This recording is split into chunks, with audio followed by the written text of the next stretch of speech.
This session of lecture will see the relationship between the Kp and Kc. So numerically Kp and Kc is not same, both are different. But it is possible to find the relationship between these two constants by any temperature, provided the gases in the reaction obey the ideal gas equation. So what is the ideal gas equation? So that is the P equal to N by V RT, and RT we know where N is the mass of the gas is constant, temperature is the volume of the gas. So N by V we can write P equal to CRT. So now let us consider a homogeneous gaseous phase reaction. So this is the hypothetical gaseous phase reaction. So A plus B is giving C plus D. This is the reversible reaction. So now if you use the law of mass action, so Kp is equal to partial pressure of C by raised to the power C, D to the power D, A to the power A, B to the power B. What is the this Pc? They are the partial pressure of C, D, A, B respectively.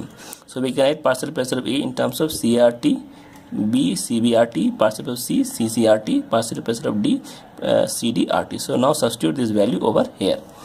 So CCRT to the power C, CDRT to the power D, CRT to the power A, CBRT to the power B.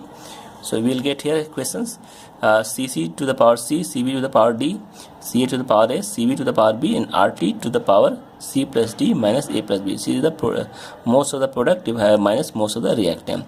So we can write Kp, this whole equation is Kc, and Rt, and this is the delta Ng. So delta Ng nothing but the delta Ng is equal to most of the product minus most of the reactant. Now what is delta N? What is the importance of this delta N? So this is the gaseous moles. So if the gaseous moles is 0, so we can say Kp is equal to Kc.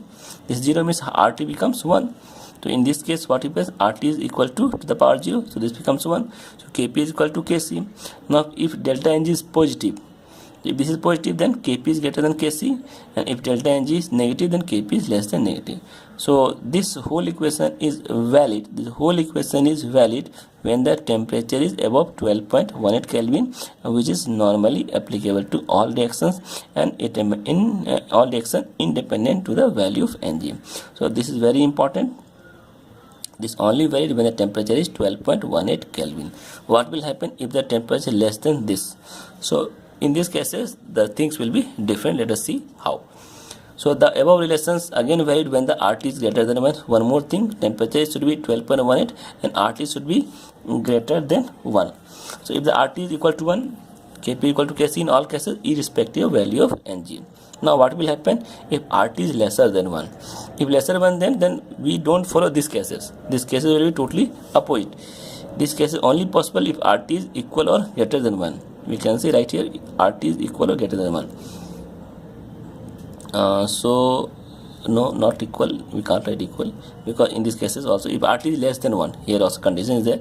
If Rt is less than 1, then the relation must be opposite. Suppose delta N is equal to 0, then Kp, there is no effect on Kp or Kc. If Rt is greater than or lesser than N, then Kp is always equal to Kc. But if Rt is lesser than 1, then delta Ng is equal to positive, then Kp is less than Kc, and delta Ng is negative, then Kp is greater than Kc, which is totally opposite of this one. You can see, you can compare this and this together. Let's understand those equations through the examples. So for reactions, find Kp by Kc ratio at 300 Kelvin and using the value of R equal to 0.821 liter atmosphere Kelvin per mole. So here delta N is equal to 1, delta N is 0, delta N is minus 1. So Kp by Kc, Rt delta N. So Rt will be lesser than 1. So definitely this is multiplied by this one, this into this. So Kp by Kc is equal to 24.63. Kp is greater than Kc. Here this is in second case it is 0, so this will be 0, the Kp equal to Kc, and third case it is negative, then 1 by Rt, so this will be your 0.04. In this case Kp will be lesser than Kc. So relation Kp or Kc is also depend upon the unit of R and unit of pressure chosen to express Kp. So now next find the Kp by Kc ratio at 300 Kelvin by using. So here we have seen this first cases we have seen previously. So come to the second cases. R equal to 0.81, just we have seen previously. So there is no need of repeating this thing. Come to this one, when R is equal to 8.314 joule per Kelvin per mole, then we will see these three cases. So this I solved in the first cases. So let us discuss with the third cases, second cases. That is Rt equal to 8.314 into 300. So you will get value, this much value. Okay, now first case is Kp by Kc is how much? So Rt is this much, substitute value, put here 1, so we will get this much value. In second case, this is a positive, so here delta n was positive value, that is the 1, that is 1. In these cases, second cases, delta n is equal to 0, we can, I am just repeating here also, this here delta n is equal to 0, and third case delta n is equal to minus 1. So in second cases, this is 0, so you will get here 1, Kp is equal to Kc. In third case is minus 1, you will get this much value.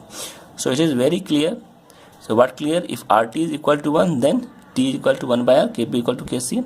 If Rt is greater than 1, then normal condition will be applicable. If Rt is lesser than 1, then reverse situation will be obtained. So we have to put this mind, Rt value and R value, these two values which affect the Kp and Kc relationship. So this is very important while solving the numericals.